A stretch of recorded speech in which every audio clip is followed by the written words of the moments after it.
Thank you to BetUS for sponsoring this video. Get ready for this Saturday's college football slate. Tons of great games, great lines. You're going to get the best lines in the business from BetUS, and using code YouTube150 will earn you a 150% bonus on your first 3 deposits up to $2,000. You cannot beat that. You're going to get the best odds in the business, live wagering, all these benefits, plus 24/7 365 personalized service, so that when you need to cash out, you're going to get it quick.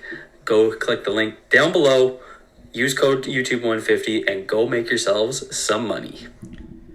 What is going on, everyone? It's your guy Cole Jackson back here on Road Graders, and we are going to be flipping to the defensive side of the ball, talking about this pass rush, and specifically looking at two guys that a lot of folks want to see more of, and that is David OJABO and Travis Jones, seeing some of the good things, not so good things that they did, and showing how they can contribute to this pass rush moving forward. If you guys are looking forward to this breakdown, if you're excited about these two players, go ahead, hit that like button for me. Hit subscribe if you're new here, and obviously engage down below. I want to hear from you guys. So we are going to start with David OJABO. Obviously, made a lot of waves with his sack. Obviously, Mahomes, not easy to sack. So I'm really looking forward to taking a look at this play in a deep dive. He's going up against Kingsley Swamatea, a guy that you guys know I loved if you follow this channel.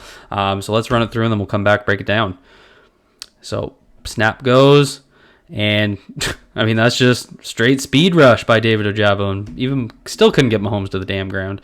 So let's kind of take a look at what happened here. So we're going to get OJABO lining wide, right? So we're in a wide tech here, 4-man down line. The Ravens didn't blitz much in this game, which was an interesting switch up compared to the last couple of years. So it wasn't even so much...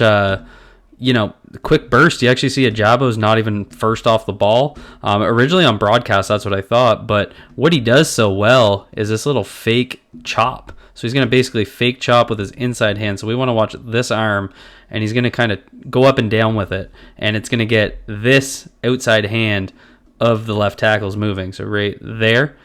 And just kind of that little pressure and that dip. And then most importantly, watch this left foot. So as it gets up here into this area and it plants, right there, he's able to turn the corner, and that's just the flexibility. And so at this point, he's just completely bent the edge. He got a soft corner. Patrick Mahomes is back there, and he's going to get right in there. And obviously, this is a great play because we can slide right over and take a look at Travis Jones right beside him, who didn't come away with a sack on this play, but a hell of a pass rush opportunity. So let's focus on him here. He's going to get Joe Tooney, and he's going to use the old hump bump.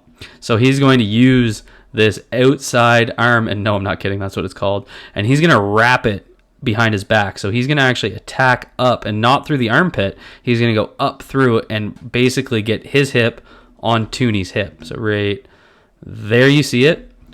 And why this is so effective is because his arm being underneath gets his shoulder up into the armpit rather than his hand. And then he's using his hip on hip to drive him back like that. So he's going to push the pocket, and what that does, because you look where Patrick Mahomes' eyes are.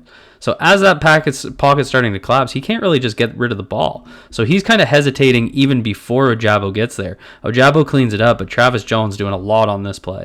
And the reason this play is so effective, and you guys see it all the time, if Tyler Linderbaum, for example, kind of loses leverage, you'll see him hop back and plant both of his feet. But when you're riding hip on hip, you don't have the ability to do that because you're getting driven right into your hip. So you're constantly, rather than having, the ability to lean forward and kick your feet back, you can't do that when you're basically getting your thighs ridden. No pause. So just a hell of a rush from both those young pass rushers. Obviously a very exciting rep. And then on this next play here, I don't want to blow too much smoke about this one. This was just to kind of show a little bit of the pass rush variety. It's a screen pass. I'm not trying to, glorify this, but it's just David OJABO on the left side hitting that spin move, showing that creativity. Obviously, you see Travis Jones looks like he's getting some good penetration there, but that's because they're going off in a screen opportunity. So what I just like to see here is a little bit of a pass rush plan from David OJABO, and I'm throwing that in there because I want to give you guys the full story. There was a lot of this from David OJABO on this. He had 2 pressures on the night, but he also had a lot of pass rush losses, and a lot of them look like this, where he's just going to get into that kind of low gear bull rush, not really do a whole lot. And this is where I think his game needs to come the most. It's converting speed to power. You see Jawan Taylor able to just anchor way too easily, and you see him right there at the end push the leverage outside. So I know he wants to be able to do that, especially against a guy like Mahomes where he's going to have low gear reps, but he needs to be able to push the pocket a little bit more in that bull rush. Hell of a play there on Juju, or I guess we're calling him Boo Boo. So now we're going to get OJABO coming against the left tackle again, and we're once again going to see one of these failed bull rush opportunities. So just this was happening a little too much. This is also that Travis Jones play. We're going to look at this play again later on the pick, but I'm worried a little bit with OJABO because I don't want to see these empty rushes. It's not that he needs to hit a spin or on every play, but just I need to see better speed to power conversion when he's going to do that. So let's switch to Travis Jones, take a look at some of his reps. You might see a couple duplicates, but just to kind of focus on him. There we are on the inside. And this is just that kind of quick twitch versatility where he's able to move side to side. So he's going to line up as a one tech here and end up on Creed Humphrey. And rather than just, kind of what I was talking about, right? So he could end up in a situation where he crosses his face and then he just tries to drive him. But the active hands here, and so how he just refits his hands. So he's going to, try and swipe. And then when he gets back to this side, he's square up again. And you see him trying to bring that left arm back under, almost like a rip. And that kind of forces the pressure, he's moving the pocket back. He's making a little bit of something happen. They get into the sack. So he caused the pressure that led to this sack because he led to the scramble. He's pushing the pocket, and he's not allowing himself to get pushed out to either the left or the right. He stays pretty square with Mahomes in the middle of the pocket and is able to walk back Creed Humphrey, one of the best in the business. So good stuff there. Matabike and Trent Simpson clean that up. Then we're going to get, again, the old hump bump. So ball comes out pretty quick. He's going to end up on Creed Humphrey on this one. But you're going to see, again, there's that left arm or that right arm trying to get under. He's going to ride hip on hip, and he's just going to drive. And you see Humphrey. Humphrey doesn't get lifted too often. Watch Humphrey's leg. See how his left leg, right there, he's getting lifted. And he's just getting walked back. And that's what you need from a pocket-pushing nose tackle. So he's going to get up there. He's going to hit that arm. He's going to get hip on hip and just kind of hit that hump bump. Should trademark that term. Hump bump. Keep on moving. I think this is where we're going to get that duplicate play. This is the interception. Yep.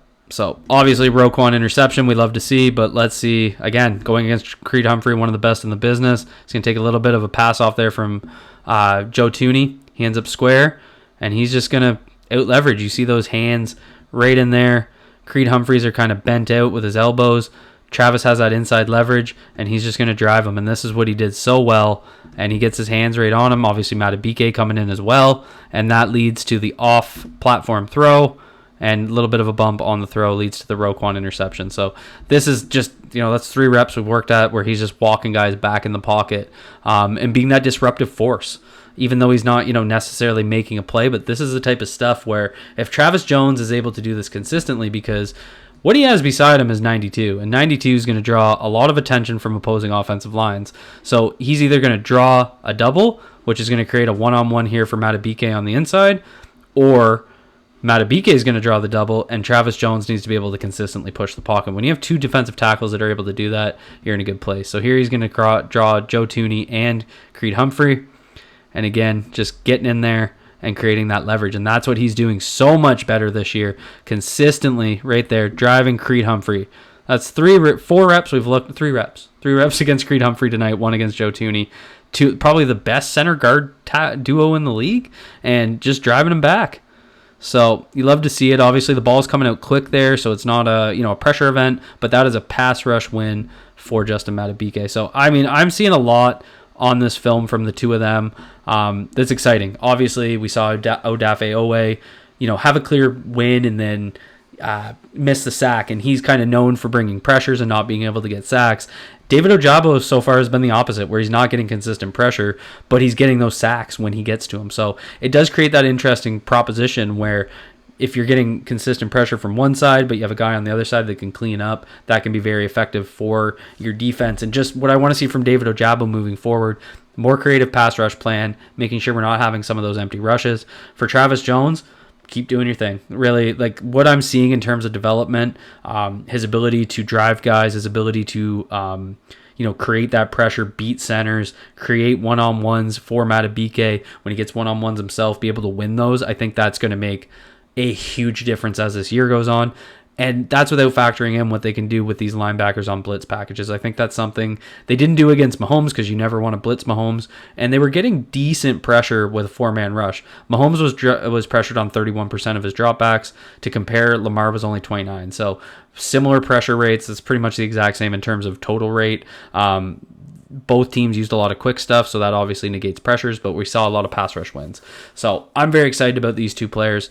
I want to see more sacks. I want to see Travis Jones continue to push that pocket. If you guys are excited for these guys, hit that like button for me. Hit subscribe if you're new here. Drop a comment down below. Let me know what you guys think. As always, be good to yourselves. Be good to each other. Peace out, everyone.